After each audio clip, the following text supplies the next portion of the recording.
वासुकी के घर पर गए। मुखिया बोला, देख वासुकी, तू अपनी बेटी को समझा। अपने यहाँ दूसरी जाति में किसी की शादी नहीं होती। लड़कियां तो पराई जाति के लड़कों से बात तक नहीं करती, और एक ये तेरी लड़की है कि जो उस मलदार जाति के बद्री के पास प्रेम गीत गाती है। वासुकी हाथ जोड़कर बोला, मुखिया जी, मैं और चंद्रिका की माँ उसे समझाएंगे, वो समझ जाएगी। अब वो कभी बद्री से नहीं मिलेगी। मुखिया बोला, एक बात सुनो वासुकी, बद्री कोई साधारण लड़का नहीं है। वो बहुत ही शक्तिशाली और निर्भय लड़का है। इतनी आसानी से ऐसे नहीं मानेगा।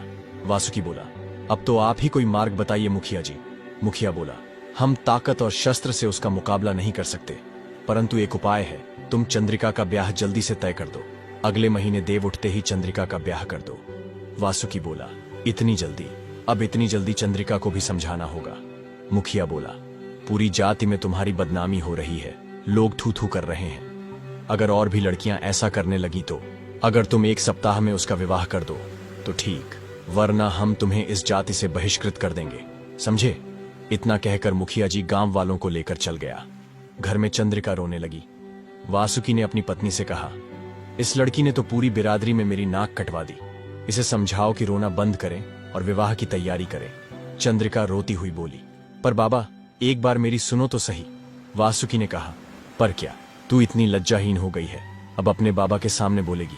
न जाने उस बदमाश मलदार लड़के ने मेरी मासूम बच्ची पर क्या जादू कर दिया है। चंद्रिका की मां कहने लगी, अरे गलती तो इसकी भी है, मुझे इससे ये उम्मीद नहीं थी। वासुकी ने चंद्रिका की एक न सुनी और कहा, अब तो बस अपना बचा खुचा सम्मान बचाना है, और इसके लिए इसका जल्दी से जल्दी ब्याह करना होगा। चंद्रिका के जंगल में न आने से बद्री मायूस रहने लगा। एक दिन वो बैठा अपने साथी से कह रहा था, पूरे गांव में यह बात गलत तरीके से फैल गई है, ना जाने उस पर और उसके माता पिता पर क्या गुजर रही होगी। साथी बोला, अब तो तू उसे भूल जा, वो सतनाम जाति की लड़की है, ये लोग प्रेम को नहीं समझते हैं।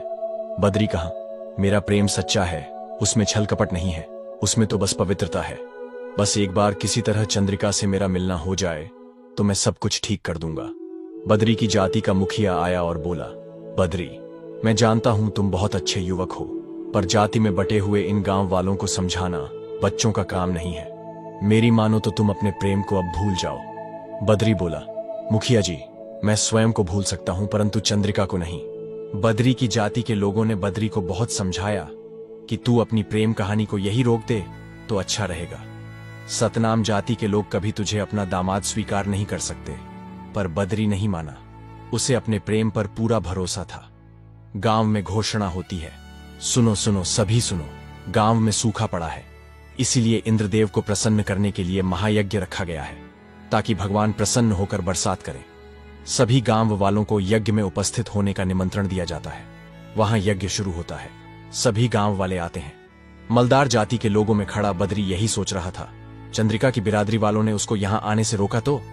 इतने दिन हो गए उसका चेहरा देखे हुए, किसी भी तरह वो यहां आ जाए बस। यज्ञ शुरू हुआ। पंडित जी बोला, यज्ञ में प्रथम आहुति करने वाले व्यक्ति को बुलाएं। मलदार जाति का मुखिया बोला, प्रथम आहुति देने का अधिकारी मैं नहीं हूं, क्योंकि मैं भी कई भूलें करता रहता हूं। इंद्रदेव को प्रसन्न करने के लिए साहसी और ईमानदार व्यक्ति प्रथम आहुति देगा, वो है बद्री। जब सतनाम जाति के लोगों ने यह सुना तो उनका मुखिया बोला, देखा, ये मुखिया भी मालदार जाति का है और हमें नीचा दिखाने के लिए प्रथम आहुति उस बद्री से दिलवा रहा है। ये सब तुम्हारी बेटी के कारण हो रहा है, समझे? बद्री ने प्रथम आहुति दी। उसके बाद सभी व्यक्ति आहुति देने लगे और बद्री वहां से थोड़ा दूर आकर खड़ा हो गया। तभी किसी के रोने की आवाज आई। उसने पीछे मुड़कर देखा तो यह चंद्रिका थी। चंद्रिका, तुम रो रही हो? चंद्रिका की मां बोली, ना जाने इस मलदार लड़के ने मेरी बेटी को क्या खिला दिया है जो ये इतनी लज्जाहीन हो गई है। चंद्रिका और जोर से रोने लगी। बद्री उनके पास गए और बोला, आप इसे कुछ मत कहिए, मैं आपको समझाता हूं। उसकी मां बोली, दुष्ट, तू मुझे समझाएगा? अपने माता पिता को तो बचपन में ही खा गया था, अब मेरी फूल सी कोमल चंद्रिका का जीवन दुष्कर्म कर दिया। बद्री बोला, अरे आप मेरी बात तो सुनिए, मैंने कोई दुष्कर्म नहीं किया, मेरा प्रेम पवित्र है। पर चंद्रिका की मां तो सुनने को तैयार ही नहीं थी। चल हट, मैं तेरी तलवार से नहीं डरती। वासुकी बोला, हम अपनी बिरादरी के लिए जान दे सकते हैं और ले भी सकते हैं, जरूरत पड़ी तो मैं खुद अपने हाथ से अपनी बेटी को। इतना कहकर रुक गया। मलदार जाति का मुखिया बोला, तुम्हें इस तरह की बातें नहीं करनी चाहिए भाई। वासुकी बोला, ये तो तुम इस बदरी को समझाओ जिसके कारण आज मुझे पूरे गांव के सामने अपनी लज्जा त्यागते हुए इस तरह की बातें करनी